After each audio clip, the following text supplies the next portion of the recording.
You turn the key on a freezing morning, hear the engine turn over painfully slow, and watch your headlights flicker like a dim candle. Most drivers just cross their fingers and pray the car starts, only to end up completely stranded in a dark parking lot a few days later. Your vehicle gives you subtle warning signs long before a major electrical breakdown happens, but ignoring those little hints always leads to expensive tow trucks and missed appointments. Fixing these modern electrical gremlins often starts with understanding your car's brain, the engine control unit. When your engine hesitates after a battery swap or acts sluggish when you step on the gas, the electronic throttle body has likely lost its baseline memory. Instead of running to a repair shop, you can recalibrate it right in your driveway. Turn the key to the run position without starting the engine and let it sit for 3 minutes. You will hear faint clicking noises under the hood as the throttle valve sweeps between fully open and fully closed to learn its limit points. Turn the ignition off, wait 15 seconds, and repeat this cycle 3 times. This simple sequence restores crisp throttle response and stabilizes your idle speed instantly. If you are dealing with persistent electronic glitches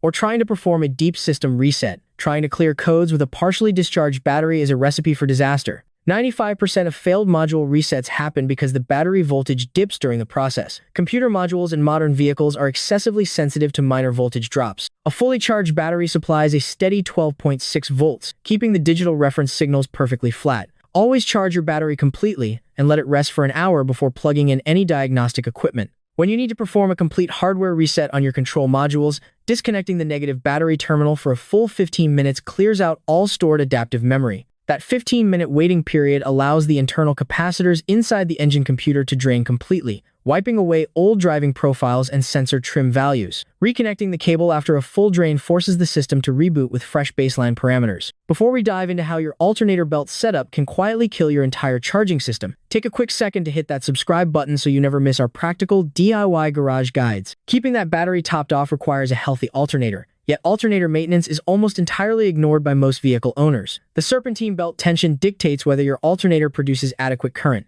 If the belt is too loose, it slips under heavy electrical loads and fails to output the required 14 volts. If it is pulled too tight, the excessive side load destroys the internal alternator bearings within a few months. Check your belt tension by pressing down firmly right halfway between the 2 main pulleys. You should see exactly half an inch of deflection. Grab a digital multimeter every 3 months and check the charging voltage at the battery terminals while the engine is idling. A healthy charging system reads steadily between 13.8 and 14.4 volts. Another sneaky battery killer is the habit of taking constant short trips down the block. Starting the engine draws a massive surge of current from the battery, and a quick 2-minute drive to the corner store does not give the alternator enough time to restore that lost energy. Over time, these brief trips leave your battery in a state of perpetual undercharge, accelerating plate sulfation and shortening its lifespan by years. Combining your daily errands into one longer trip gives the alternator 30 minutes of highway cruising to replenish the charge completely. If your daily commute consists purely of short stop-and-go driving, hooking up a smart battery tender overnight keeps the chemical plates fresh and prevents early battery death. Whenever you run a diagnostic scan on a vehicle equipped with automatic start-stop technology,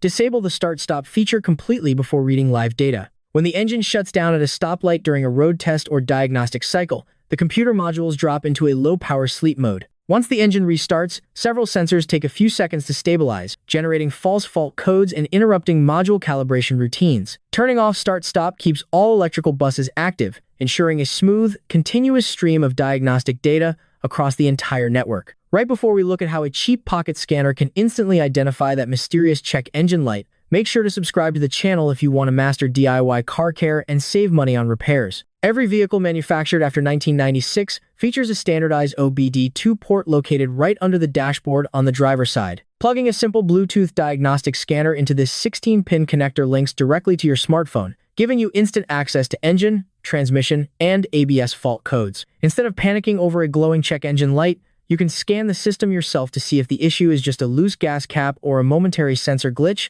allowing you to clear the stored fault code and turn off the warning light in seconds. Taking care of your car does not require a master mechanic degree or thousands of dollars in specialized shop tools. By keeping your battery charged, setting proper belt tension, understanding your onboard diagnostics, and allowing your engine computers to calibrate properly, you can keep your ride running smooth and reliable for years to come. What electrical issues or mysterious fault codes have you been fighting in your own car lately? Drop your vehicle model and stories in the comments below so we can help you troubleshoot. Thanks for watching, and hit that subscribe button before you head out so you never miss our next garage guide.